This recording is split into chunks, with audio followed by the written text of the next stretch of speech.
भारताचे एक सार्वभौम समाजवादी धर्मनिरपेक्ष लोकशाही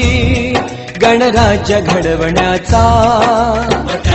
सर्व नागरिकास सामाजिक आर्थिक व राजनैतिक न्याय विचार अभिव्यक्ती विश्वास श्रद्धा व उपासना यांचे स्वातंत्र्य दर्जाची व संधीची समानता निश्चितपणे प्राप्त करून देण्याचा आणि त्या सर्वांमध्ये व्यक्तीची प्रतिष्ठा व राष्ट्राची एकता आणि एकात्मता